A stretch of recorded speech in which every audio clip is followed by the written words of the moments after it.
Yes, ninaitwa Mwalimu Ibrahim Emmanuel wa Ijue Biblia. Kama ilivyoandikwa katika kitabu cha Ayubu kwamba mjue Mungu. Ukishamjua Mungu unakuwa na amani katika maisha yako. Ukishakuwa na amani katika maisha yako ndivyo mema yatakavyokujia. Sasa siku leo tunaenda kuangalia mada moja ambayo watu wengi walikuwa wakiniuliza, mtumishi, nini tofauti ya Agano la Kale na nini tofauti ya Agano Jipya? Je, Agano la Kale liko sahihi? Agano Jipya haliko sahihi? Je, Agano Jipya liko sahihi? Agano la Kale haliko sahihi? Je, kwa nini lipo Agano Jipya? Kwa nini lipo Agano la Kale? Je, watu wametunga kwa ajili ya maslahi yao au ni kwa ajili ya utukufu wa Mungu au ni kwa ajili ya nini? Watu wengi wamekuwa wakiuliza nini tofauti ya Agano la Kale au je yako sawa? Basi muda si mfupi tunaenda kwenda kufafanua tofauti. Usisahau kusubscribe na like na kucomment katika kushare pia. Unashare ili tuweze kusapotiana. Toa comment pale, unauliza maswali ili tuweze kujengana zaidi na zaidi. Okay, katika mada yetu ya Agano la Kale na Agano Jipya, kwanza ninaenda kufafanulia nini maana Agano la Kale. Agano la Kale ni lile ambalo Mungu aliingia na kanisa la kwanza. Kanisa la kwanza kibiblia ni kanisa la Israeli. Ile nyumba ya Yakobo watoto 12, baadaye wakazaliana. Lile ndio kanisa la kwanza ambalo Musa alilitoa kule Misri. Mungu aliingia na agano. Nini maana agano? Agano ni kuingia makubaliano fulani kati ya mtu na mtu. Sasa Mungu aliingia makubaliano na kanisa la kwanza ambalo liliongozwa na Musa. Lile kanisa ambao uponyaji wake ulitumia mnyama. Ile damu ya mnyama ilifanyika kutakasa dhambi zao. Na Agano Jipya ni lile ambalo Mungu aliingia na mwanadamu. Agano Jipya ni lile ambalo Mungu aliingia na mwanadamu katika utakaso kupitia damu ya Yesu Kristo. Damu moja iliyomwagika kwa mtu mmoja ikafanya ondoleo la dhambi kwa watu wote. Hiyo ni tofauti ya kwanza. Tofauti ya pili, Agano la Kale ni sheria. Watu hawajui nini maana Agano la Kale. Agano la Kale ni sheria, kitafsiri sahihi ambao mtu anatakiwa aelewe. Agano la Kale ni sheria. Unasema, mtumishi, kwa nini ni sheria? Kwa sababu Agano la Kale nitalipa jina kama polisi au askari. Askari anapokukamata wewe na kosa, anakutia lock up au ndani, kwa Kiswahili kizuri anakuweka ndani. Ila yule askari hana dhamana, tuseme, yani lazima kuwepo na kitu chochote ili aweze kukutoa. Sasa askari hawezi kukutoa kwa sababu yeye ndiye amekushtaki kwa kuiba, amekushtaki labda kwa ubadilifu mali au fedha, amekushtaki, ndio maana amekutia hatiani, yani yenyewe inakutia hatiani. Agano la Kale ni sheria. Ina maana atakayevunja sheria lazima atiwe hatiani. Ndio Agano la Kale linakutia ndani ila halina uwezo wa kukutoa. Agano Jipya ni neema ambayo ililetwa na Yesu Kristo kupitia damu yake iliyomwagika msalabani. Ile tunasema ni neema ya wokovu. Ina maana kama umetiwa hatiani unahitaji tunasema mzamana ndio Agano Jipya. Agano Jipya yani ile neema ya Yesu Kristo inakutoa wewe katika kifungo ambao uliwekwa katika Agano la Kale. Sio kama Agano la Kale kuweka katika kifungo, tafsiri yake ni sheria. Sasa sheria, ili utoke katika sheria inahitajika mazungumzo, neema, chochote kitu kitolewe ili uweze kutoka katika kifungo hicho.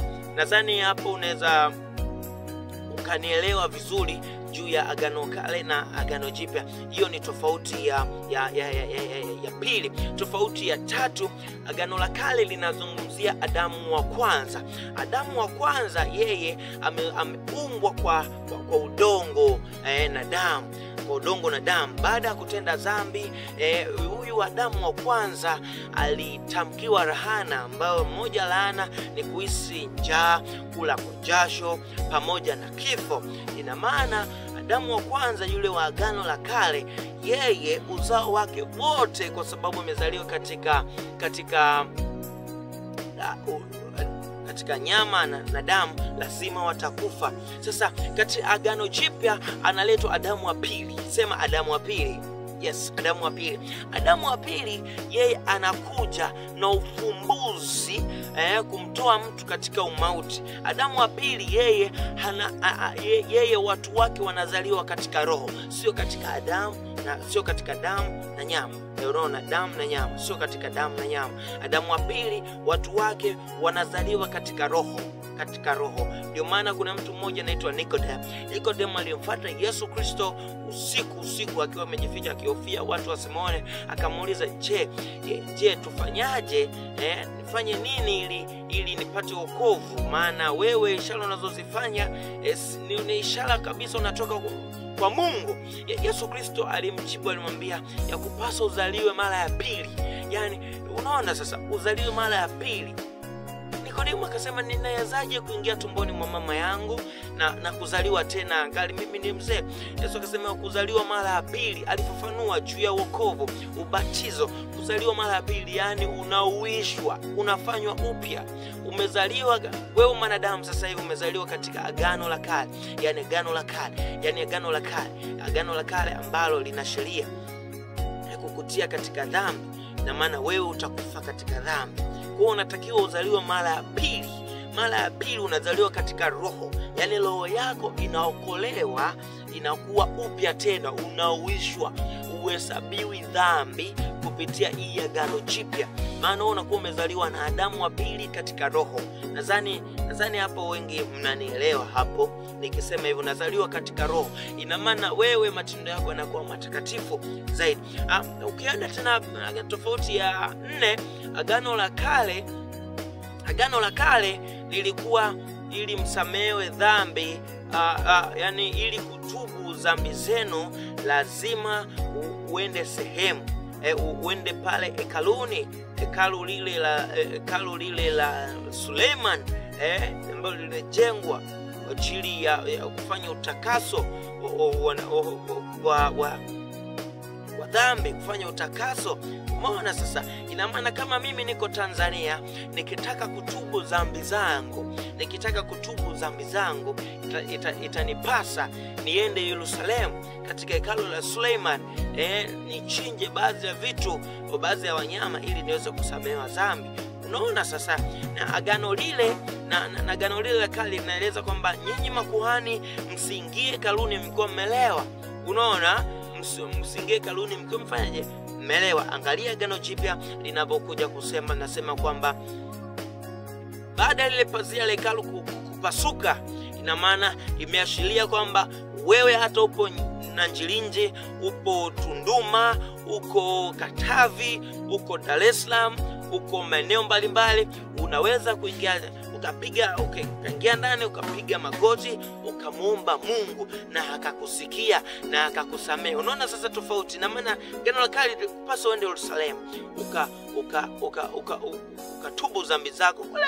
Sasa hivi baada ya Yesu Kristo kubeba dhambi zote za mwanadamu, kizazi kile kilichopita na kijacho, ina maana wewe unaweza kukaa ndani na ukatubu dhambi zako na ukasamehewa kabisa. Na pia katika swala la kuingia na mvinyo, sasa tazama, Suleiman alijenga hekalu kwa ajili kwamba kila mtu atakayetambua dhambi zake akatubu kule, lakini Yesu anasema hekalu la Roho Mtakatifu ni moyo wako wewe sasa hivi, ambaye utakampokea Yesu Kristo. Ina maana chochote kichafu akiwezi kuingia. Ulevi, uwezo kufanya uzinzi, uwezo kufanya uasherati, uwezo kufanya anasa, kwa sababu mwili wako ni hekalu takatifu ambayo Mungu wa mbinguni, Mungu wa Ibrahimu, Isaka na Yakobo anafanya makao ndani yako wewe.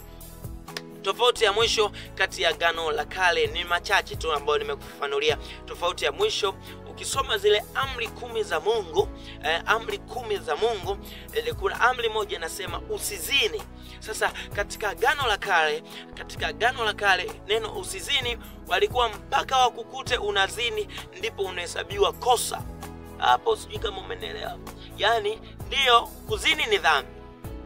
Umeona, kuzini ni dhambi, lakini dhambi itahesabika, maana adhabu zikupo ni pale ukizini unapigwa mawe mpaka kufa. Ina maana ili uonekane umetenda dhambi, lazima kukute. bwana Ibra unazini, Ibra unazini, wananikamata, wananipiga mawe, wananihukumu. Yani unahukumiwa. Atatazama Agano Jipya ambalo liletwa na Yesu Kristo, anasema sikuja kutengua yati moja ya Torati, ila nimekuja kulitimiliza. Angalia, usizini ni dhambi. Afu Yesu Kristo anasema yoyote amtazamaye mwanamke na kumtamani amekwisha zini naye. Nini maana?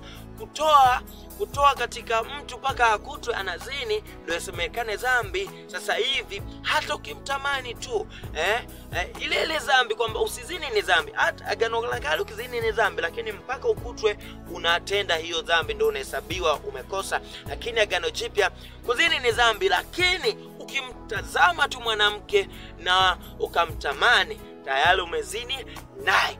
Nini maana yake? Maana yake ni nini? Agano la Kale lilihesabu sheria katika mwili kwa kutazama. Ibra umeiba, tumkate mkono.